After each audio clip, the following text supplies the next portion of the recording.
Habitar el cargo, una producción de Déficit Cero y ADN. Conduce Sebastián Bowen.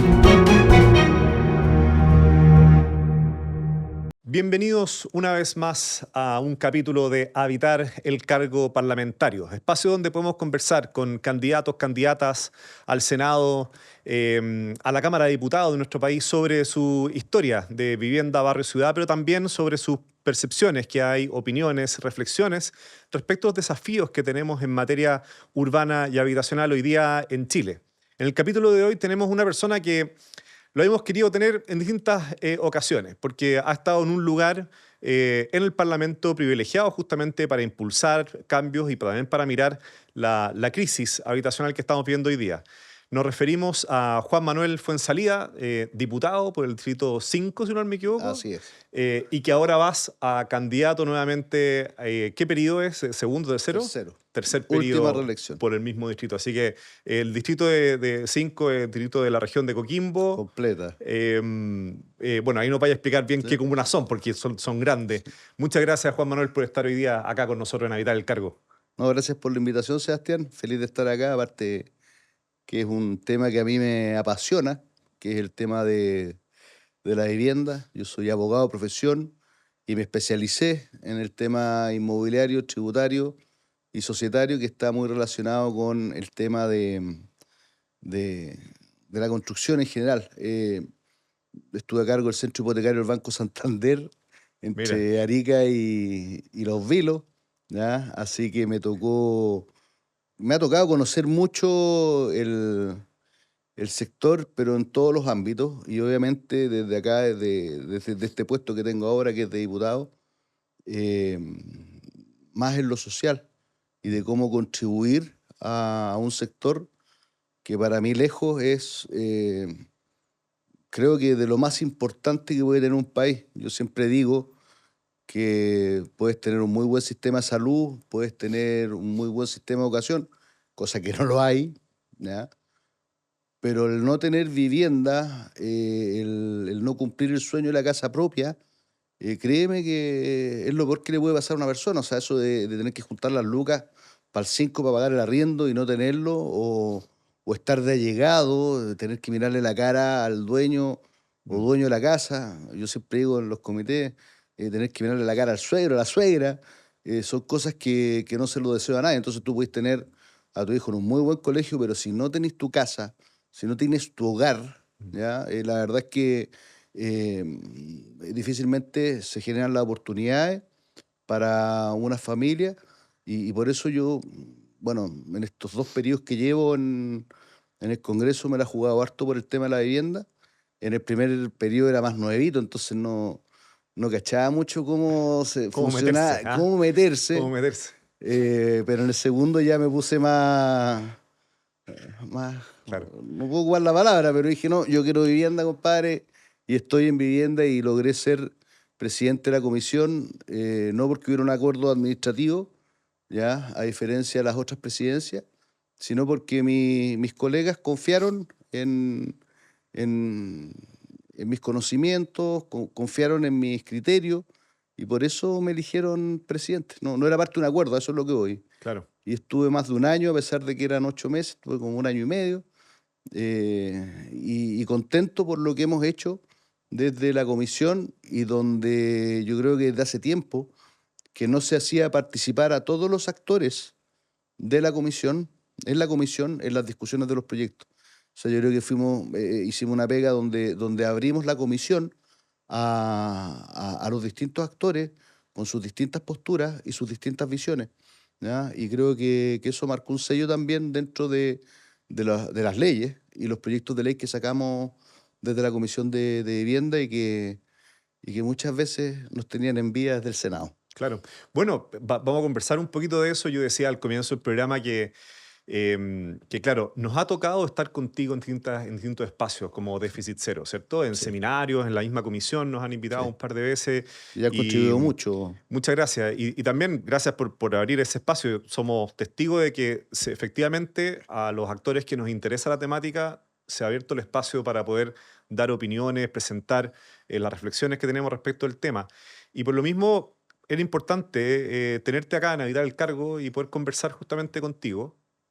Fíjate que una anécdota, pero hace un par de capítulos tuvimos acá a Tomás Hirsch, ¿ya? ¿Ya? Y habló muy bien de ti, po. Entonces este gallo decía en el fondo, mira, en la comisión hemos podido estar diputados, ¿cierto?, de Sí. distintos sectores, pero no hemos puesto en acuerdo en cosas básicas para poder impulsar y la cosa ha avanzado. Así que, nada, pues ahí hay que validar siempre ese espacio de acuerdos. Y vamos a entrar en materia así directa de lo que ha pasado ahí en el Congreso, pero antes sobre ti.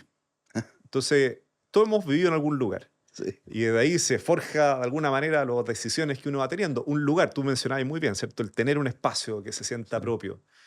¿Cuáles fueron tus primeros barrios, tus primeras casas? ¿Qué te acordáis cuando erais chico? ¿Dónde naciste? ¿Cómo era la vida en ese momento? Yo nací en Viña del Mar, ¿ya? Soy viñamarino. Mi familia, si bien vive en Santiago, todos mis abuelos son talquinos, ¿ya? Mira, Talca, París y Londres, lo primero que te enseñan cuando uno nace. Pero yo nací en Viña, mi papá es constructor civil, por lo tanto trabajaba allá. Eh, a los 4 o 5 años nos volvimos a Santiago. De Viña no tengo mucho recuerdo. Me acuerdo que vivíamos cerca del Sporting y a mí me encantaban los caballos. Acá en Santiago, bueno, mi mamá, bueno, mis papás se separaron, mi mamá era arrendataria, nos tocó vivir en varios lugares y el año 82 mi mamá se volvió a casar y nos fuimos a vivir a Coquimbo, ¿ya? ahí Porque llegaste a la región que sí, ella representa. porque el marido de mi mamá fue el que partió con la uva de mesa en el Valle del Elqui, ¿ya? Partió en los años 80 y por eso nos fuimos a ir para allá. Y mi vida en Coquimbo fue siempre vivir en los lugares lejanos, ¿ya? Todo queda lejos donde yo vivía, ¿ya? Nosotros cuando llegamos a vivir a lo que son las cabinas de Peñuela, ¿ya? Que estas cabinas eran casas que parten con don Gabriel González Videla, ¿ya? De hecho, Mira, eran las cabinas de Peñuela, que quedan, para que la gente se ubique, al lado del casino Enjoy, ahí en Peñuela. Me acuerdo de doña Mitty Magman, que en los veranos ella tenía como 80 años en esa época y salía a andar en bicicleta por este camino que había dentro de estas cabinas. Pero el tema es que las cabinas era como una isla, ¿ya? Que quedaba entre La Serena y Coquimbo, ahí donde todo era lejos, ¿ya? O sea, este era como una especie de loteo, claro. condominio, que quedaba al medio de puras parcelas rurales.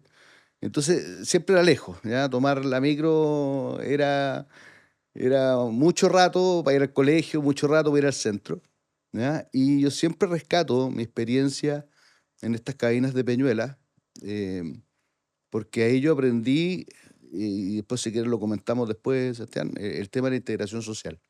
Porque estaban estas cabinas, que ahí vivíamos los cuiquitos, estaba la iglesia, la parroquia de Peñuela, Mm. y al lado estaba la población de los pescadores, que partió como una toma. Y nuestros amigos eran los hijos de los pescadores. Jugábamos a la pelota con los hijos de los pescadores. Y bueno, hoy día toda esa generación con las que nosotros Mm. compartimos, que eran los hijos de personas que con suerte se podían comprar un par de zapatos, Sebastián, hoy día son agentes de banco, Mm. son empresarios, son emprendedores. De hecho, me tocó hace como 6 meses hablar con la mamá de uno, la Bernarda, que fue nana de nosotros. Y la Bernarda estaba muy orgullosa porque su hijo, abogado, había sacado un magíster en Derecho Tributario. Y esa cuestión para mí es impagable, ¿ya? Por lo tanto, ahí tuve una muy buena experiencia, a pesar de que, insisto, estábamos lejos de todo. Y después nos fuimos a vivir en la misma comuna de Coquimbo, al campo, a un sector que se llama Pan de Azúcar, que es Camino Valle, que ahí sí que quedé lejos de todo, ¿ya? O sea, si quería salir, me tenía que ir a dormir donde algún compañero del colegio. No, lejos de todo. O sea, los buses pasaban cada 1 hora por la carretera, tenía que caminar 1,5 kilómetros de la carretera para tomar el bus, y que si no teníais la plata te bajaban del bus y te dejaban botado. Así que siempre hubo lejanía Siempre hubo lejanía, mira. en mis hogares, ¿ya? Y con unos papás que eran bien, que me dejaban hacer de todo, pero siempre era libertad, Con esquina, cierta... independencia, pero siempre con los límites bien claros. Así que yo creo que sí, yo sí definiera mi hogar en el colegio, en la universidad, siempre estuve lejos de todo, ¿ya? Y bueno, ya después entré a la universidad, entré a la Gabriela Mistral acá en Acá, Santiago, sí, porque en Coquimbo no había facultad de Derecho. La facultad de Derecho se crea en el 93 recién, en la Universidad Católica del Norte, aparte que estaba muy focalizada en el tema de la reforma procesal penal, que no era un tema claro. de interés para mí. Yo estaba más interesado en el tema comercial y por eso entré a la Mistral, que vi una malla bien proclive a lo que a mí me gustaba. Y por eso resulté ser un abogado bien atípico. Como te decía, tuve a cargo el Centro Hipotecario del Banco Santander y yo era el jefe, o sea, el abogado era el jefe, una cosa inédita en la Claro. estructura de un banco. Vamos a aprovechar de hacerte algunas preguntas sobre crédito hipotecario, que hay hartas dudas ahí. Oye, y cuando estabas en estos viajes, desde ahí te imaginaste, en estos viajes me imagino, en La Serena, Coquimbo, Pan de Azúcar, ¿cierto? Las cabinas, etcétera, ¿ya tenía ahí un bichito que te decía quiero meterme a la política en algún momento? ¿O eso fue pasando después? La vida te fue llevando a eso. Mi familia siempre fue muy política, era de mucha sobremesa política. Entonces siempre nos tocó, mi abuelo, mis dos abuelos, tanto materno como paterno, era de mucha conversa política. Los dos de derecha, ¿ya? Muy momios los dos. De hecho, me acuerdo de mi abuelo cuando, para el plebiscito del sí del año 80, nos llevó a todos mis primos con un cartel a acelerar. O sea, era bien extremo, ¿ya? Pero, pero también uno va aprendiendo en la vida y va absorbiendo tantos temas sociales que te tocan ver que claro, uno va madurando eso.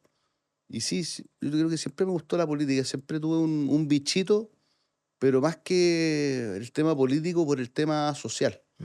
Por el tema social, para mí un tema que siempre me hizo mucho ruido. Yo vivía en el campo, yo jugaba a la pelota con los trabajadores del campo, en los clubes deportivos de ahí, del sector, convivía harto con ellos y siempre tenía ese como el tema de la oportunidad, lo que me tocó vivir en Peñuela, Mm. con, que lo digo con orgullo hoy día, mis Claro. amigos con los que yo comparto en La Serena, en Coquimbo, ¿ya? El tema de la oportunidad es sostén, yo creo que es fundamental.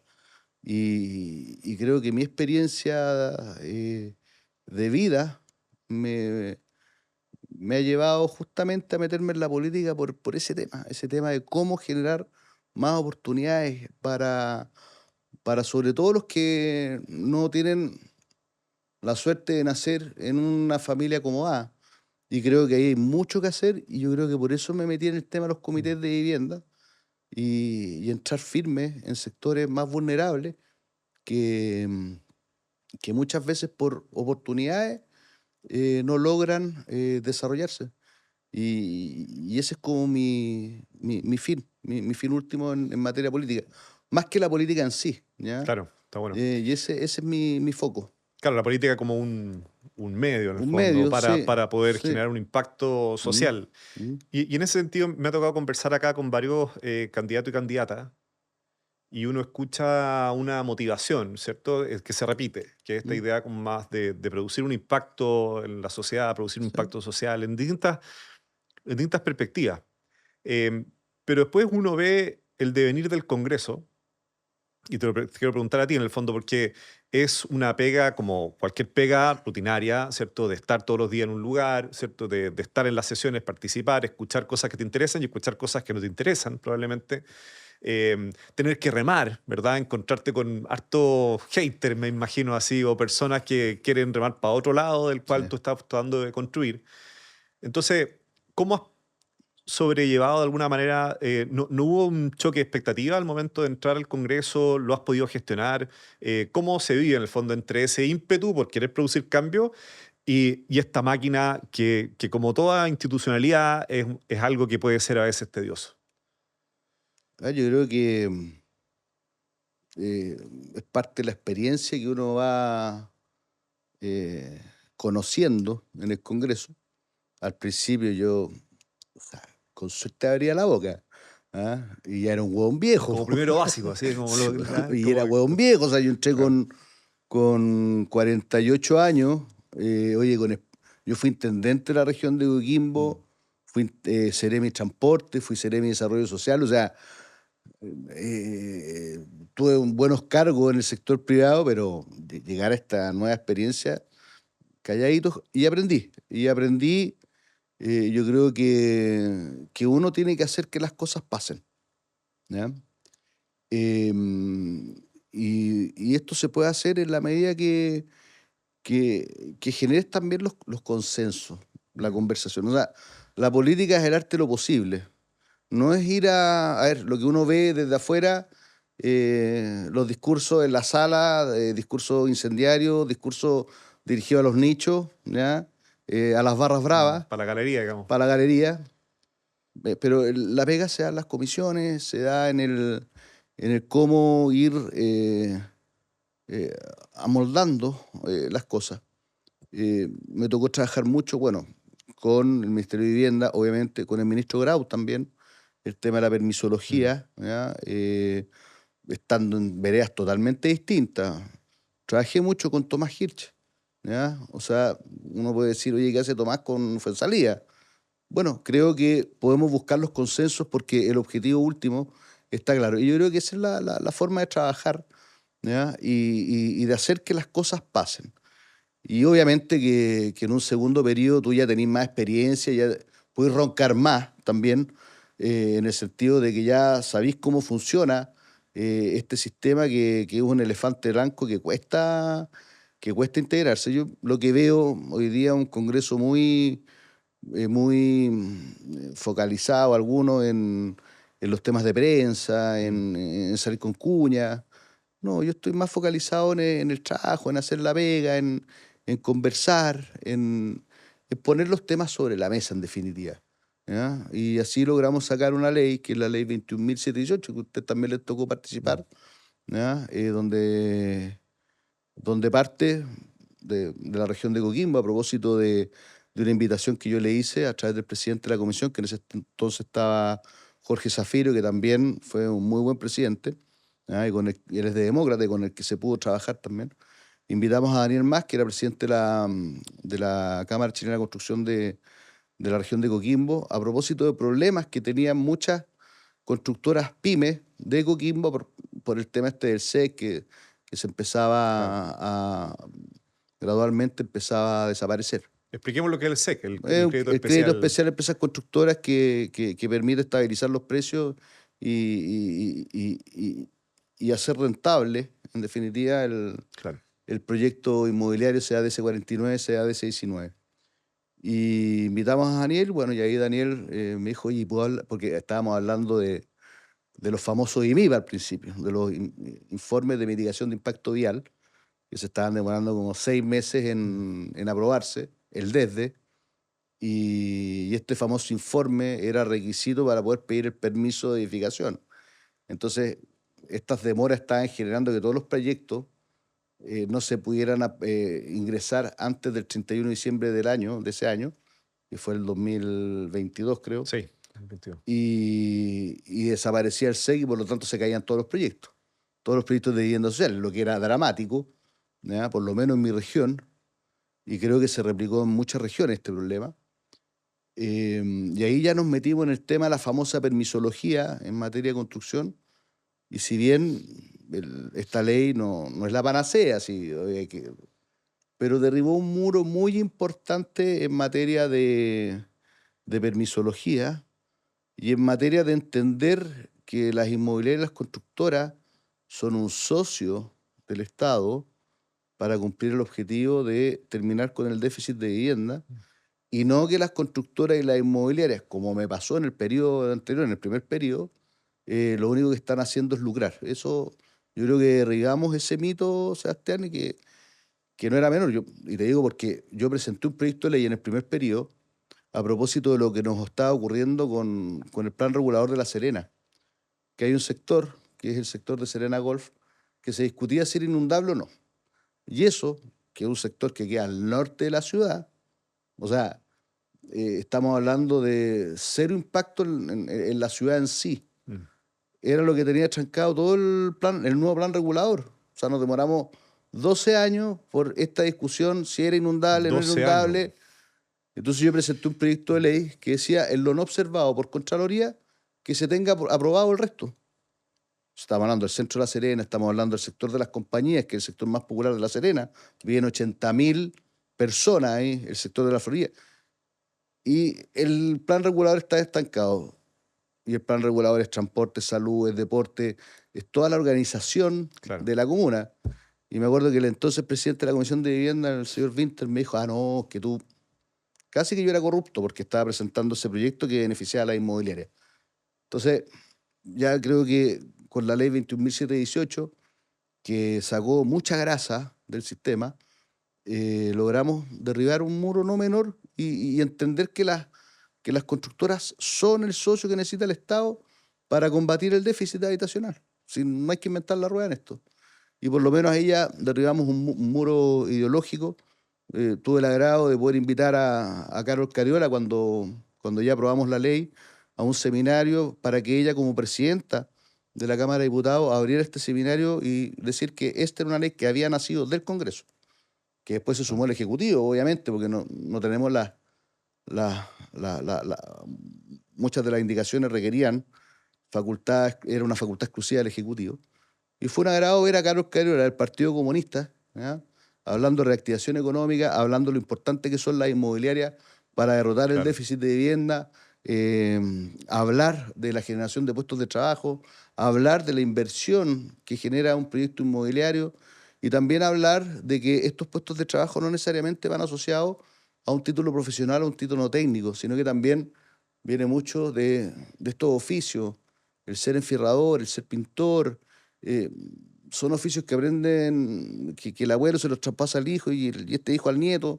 Entonces, creo que fue un agrado. Entonces, yo creo que uno tiene que hacer que las cosas pasen, Sebastián, y bueno, y ahí está la trayectoria y la experiencia. Y por eso a mí me ha tocado mucho en este periodo de campaña, cuando empiezan a criticar a los parlamentarios en ejercicio, ¿ya?, con ventas de humo, con titulares súper lindos, pero al final cuesta sacar adelante las cosas, y con el tema también de que estamos tan desprestigiados que eso te desanima también un poquito, ¿ya? Porque cuando todo el rato te dicen ladrón, corrupto, flojo, Claro. ¿ya? Entonces, por eso digo, la experiencia vale mucho en este tema, porque sí los cambios se pueden hacer y uno puede hacer que esos cambios se hagan. En todo tu relato me llama la atención que ha habido como una vocación por construir, tú lo mencionas en distintos momentos, acuerdos, consensos, ¿cierto? Sí. Incluso con palabras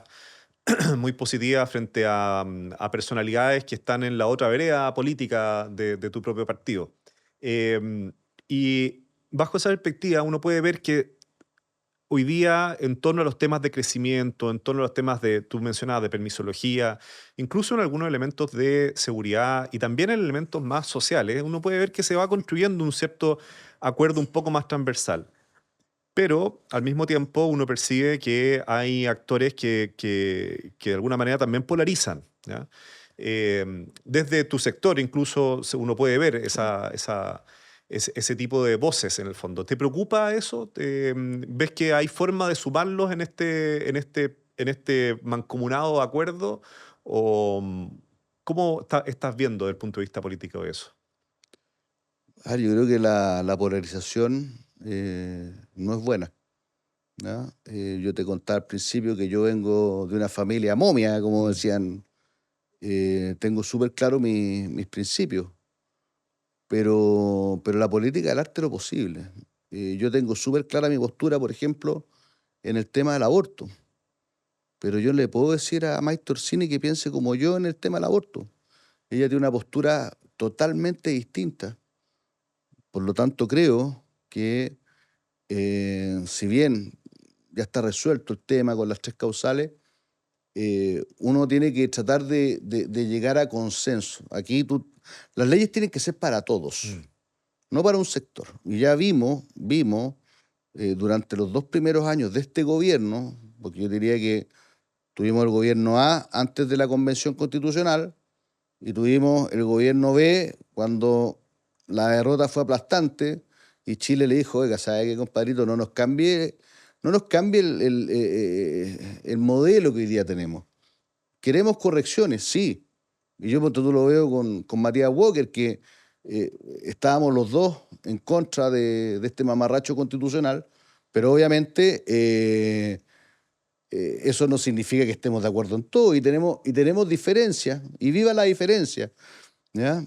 Pero vimos cómo este gobierno al principio polarizó lo que fue su administración.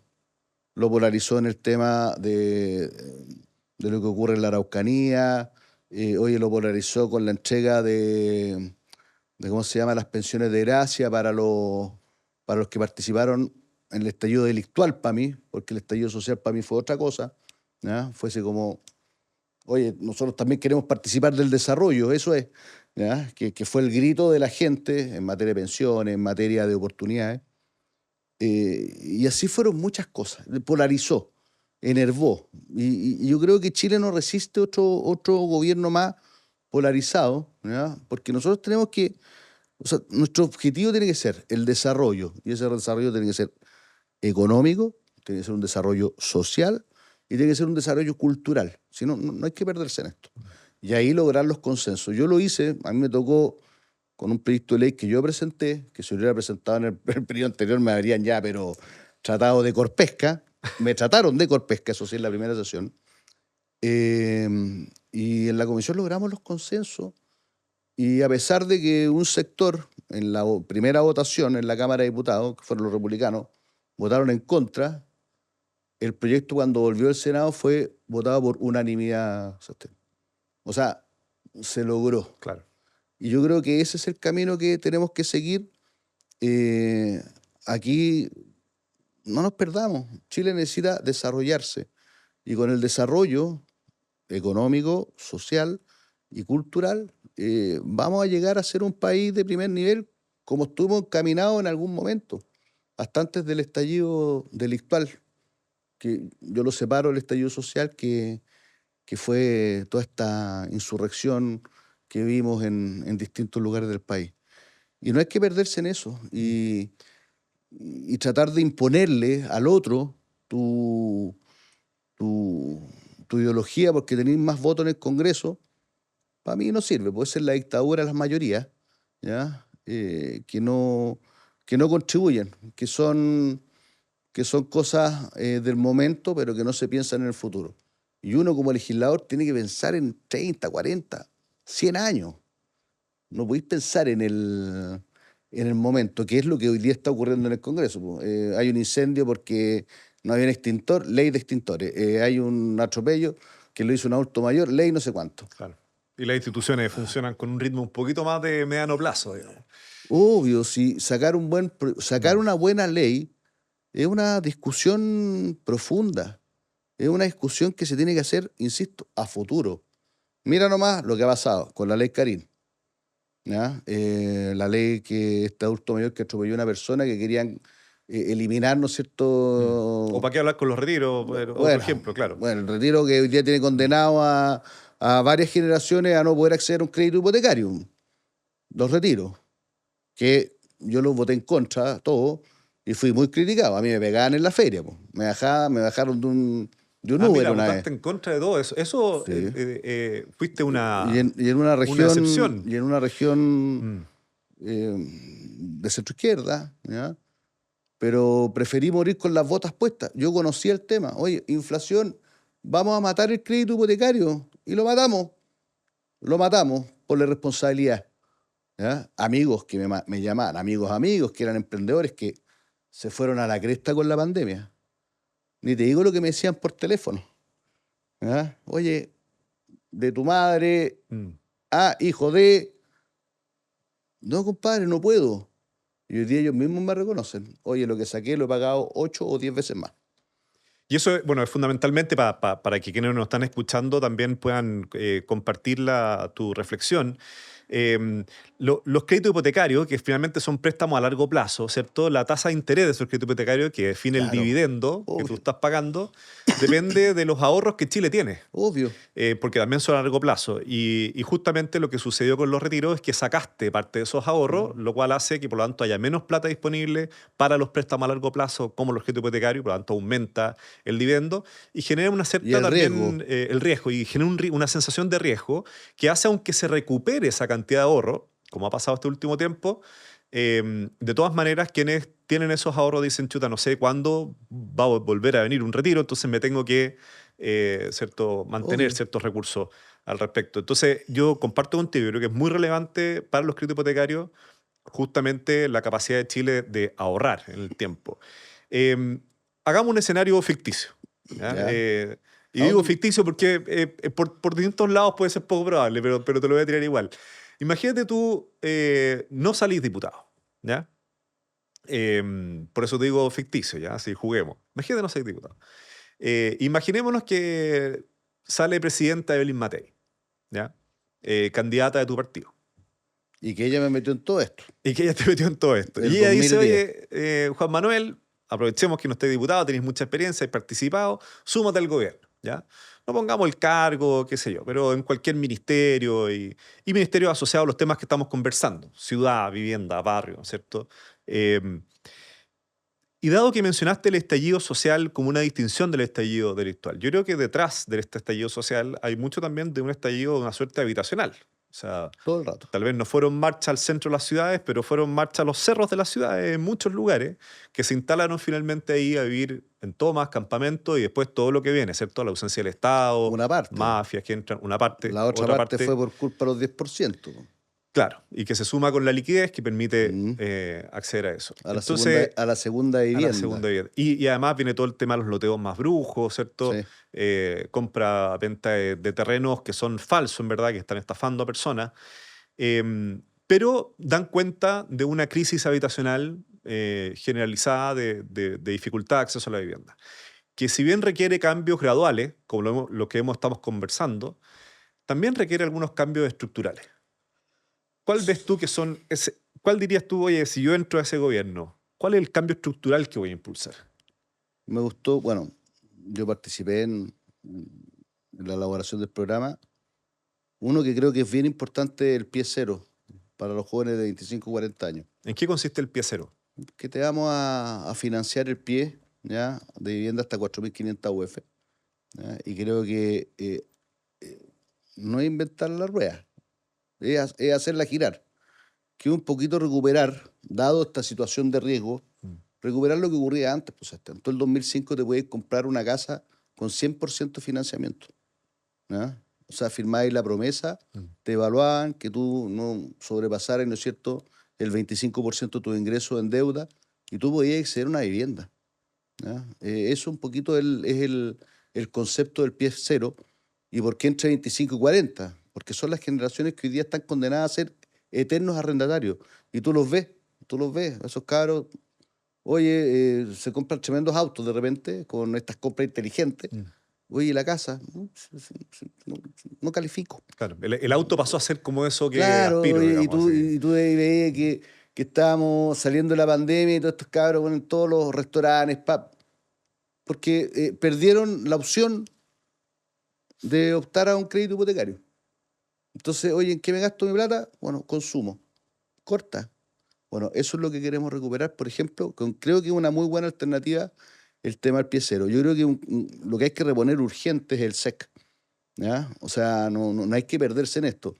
El SEC ha tenido una incidencia súper baja en lo que es recaudación de impuestos para financiar la PGU. Yo creo que podríamos financiar de mejor manera la PGU reponiendo el SEC y recaudando más impuestos en la medida que reactivemos este mercado de la construcción, que dicho sea de paso, hoy día se están demorando 36 meses en vender una unidad, por lo que uno ve en las estadísticas de la Cámara. Claro, antes te demorabas 12, 18, qué sé yo. O sea, claro, 19 bueno, Creo que aquí el tema de las franquicias tributarias, creo que para mí eso es estructural, por un lado.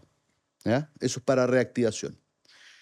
Y creo que tenemos que mejorar el plan de emergencia habitacional. ¿Ya? Yo creo que el plan de emergencia habitacional ha sido una muy buena experiencia. Yo tengo mis diferencias con el ministerio respecto de la gestión, ¿ya? Porque yo creo que esta era una ley para haber superado las 260.000 viviendas de compromiso, de las cuales la mitad venían del gobierno anterior, ¿ya? Yo creo que con gestión sí se pueden hacer las cosas. Y lamentablemente aquí tuvimos una ley de emergencia habitacional un poquito ideologizada, ¿ya? Con estos proyectos de barrios, distintos barrios, mega barrios. Yo creo que no, que el tema va por otro lado, el tema va por mayor libertad del beneficiario del subsidio de poder elegir. Y para elegir necesitas tener más construcción. En los DC49 creo que se nos está produciendo un problema gigantesco. Es el subsidio de vivienda sin deuda. Exacto. ¿No? O sea, con el subsidio usted paga la casa, generalmente a través de los comités de vivienda, que si bien el proceso es más largo, pero es más seguro. ¿Ya? Creo que ahí tenemos que revisar. Se nos está produciendo un problema estructural, ¿ya? Porque el destinatario final, el beneficiario en definitiva, no está siendo el más vulnerable. ¿Ya? Hoy día vemos que mucha gente de clase media, como es muy rico o sea, muy pobre para la banca, ¿ya? Y muy rico para el Estado, está jugando un poquito con el tema de los puntajes. Yo creo que aquí hay que transparentar las cosas, es decir, bueno, oye, subamos el puntaje para que puedan postular. Y creo que el tema de la franquicia tributaria es un tema que no podemos dejar de ver. Y en el tema de los campamentos... Ese es un temazo. O sea, sí, es que es un temazo, porque uno podría decir, oye, yo me baso mucho en las cifras de déficit cero. ¿Ya? A mí me odian en el ministerio por eso. ¿Ya? Y oye, si el déficit es de 1.200.000 familias. No. Sí. Y lo mejor es que son datos públicos, son datos que nosotros duros, los sistematizamos, o sea, básicamente. Y cuando tú los vas desglosando, lo encuentro súper bueno. Sí. Porque bueno, tú tenemos un problema de mejoramiento. O sea, recién se hizo el llamado del 2024. Mejoramiento. En mi región, las casas polillas son pan de cada día. Los techos se le están cayendo. ¿Ya? Y aquí como si no existiera. Claro. Bueno, los fondos para mejoramiento bajaron prácticamente a la mitad, digamos. Exacto. Y eso es déficit también. Y eso lo aprendí de las cifras que... Mira, qué bueno saber que sirven. Sí, es muy bueno. Sí, yo no me pierdo en eso. Y en el tema de los DC49, que en el fondo compré la casa con el subsidio y a través de un comité, creo que se está distorsionando mucho. ¿Ya? Y lo que decía los campamentos hoy día, yo creo que hay que sincerar las cosas y hacer un antes y un después.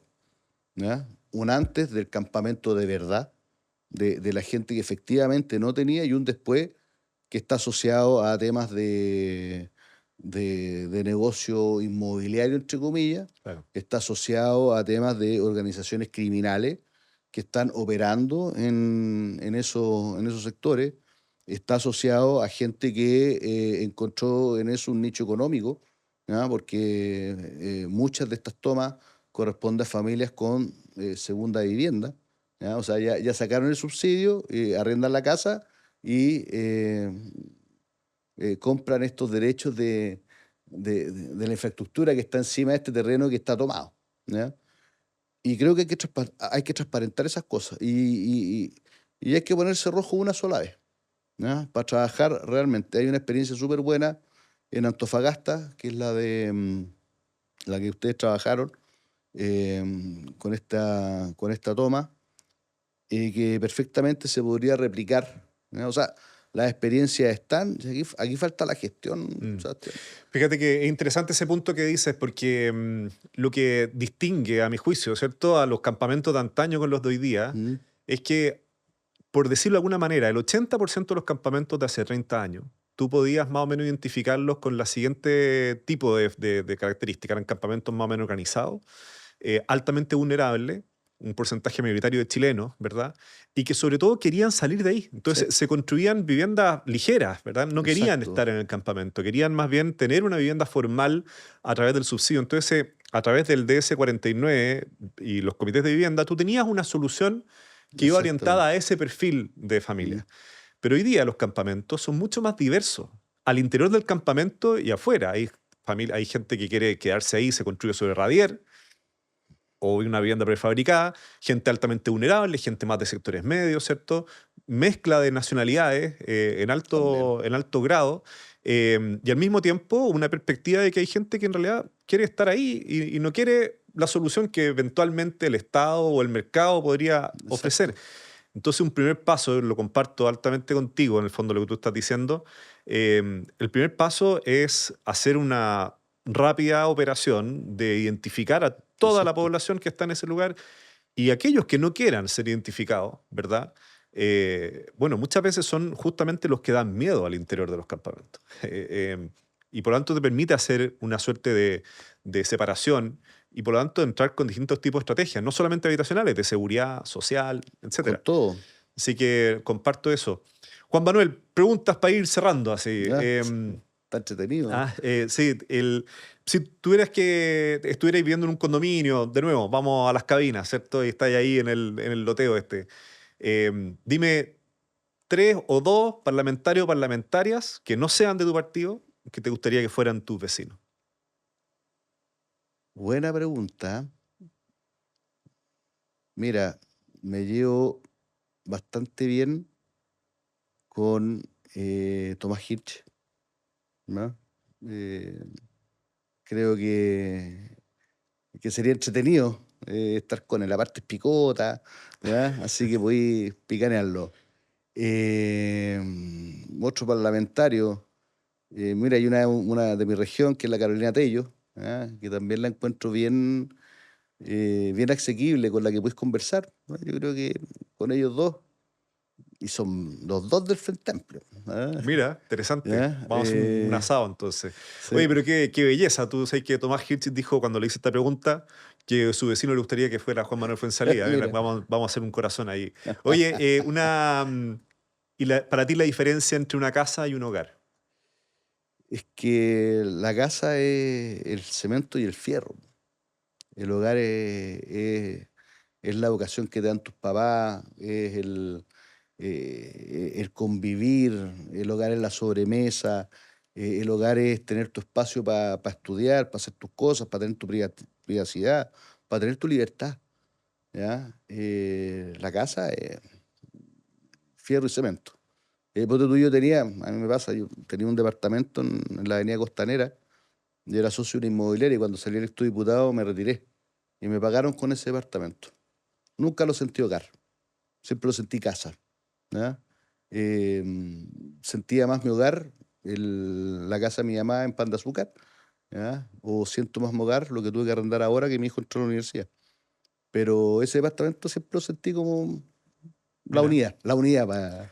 Una casa no una casa, decimos en Mm, déficit cero. Un mm, lugar donde construir futuro, más bien. sí, Que eso es el hogar. Juan Manuel, muchas gracias por esta conversación. no, muchas gracias a ti. Donde estés el día de mañana, sea en el Parlamento, sea en el Ejecutivo, sea en otro lugar, te deseamos lo mejor. Y sigamos conversando. Aprendemos mucho también de los conocimientos que has tocado y has ido adquiriendo en tu ser parlamentario. No, muchas gracias por la invitación. Yo siempre digo, si salgo bien, si no, bien también. Por algo pasan las cosas. Luego pasan las ¿Ya? cosas. Pero ya me embarqué, tengo mi letra, mi número, aprovecho, soy J90 en la región de Coquimbo. Y si estoy metido en esto es por el tema, si voy a ver, la verdad, voy a la reelección porque una gran amiga que es candidata a presidente, que es la Erin, me dijo, no, tenéis que ir de nuevo. ¿No? Yo estaba en mis dudas, pero Mira. voy y lo que me motiva son todas estas familias que requieren oportunidades y el tema de vivienda para mí es la oportunidad más grande y por eso estoy metido en esta cuestión. Genial. Nosotros nos seguiremos viendo en el próximo capítulo de Habitar el Cargo Parlamentario con un nuevo o nueva candidato o candidata al Parlamento de nuestra República para hablar justamente de los temas y las experiencias en torno a la casa, al barrio, a la ciudad, pero finalmente al país. Muchas gracias y nos estamos viendo. No, Chao. muchas gracias a ti. Chau. Habitar el Cargo, una producción de Déficit Cero y ADN. Conduce Sebastián Bowen.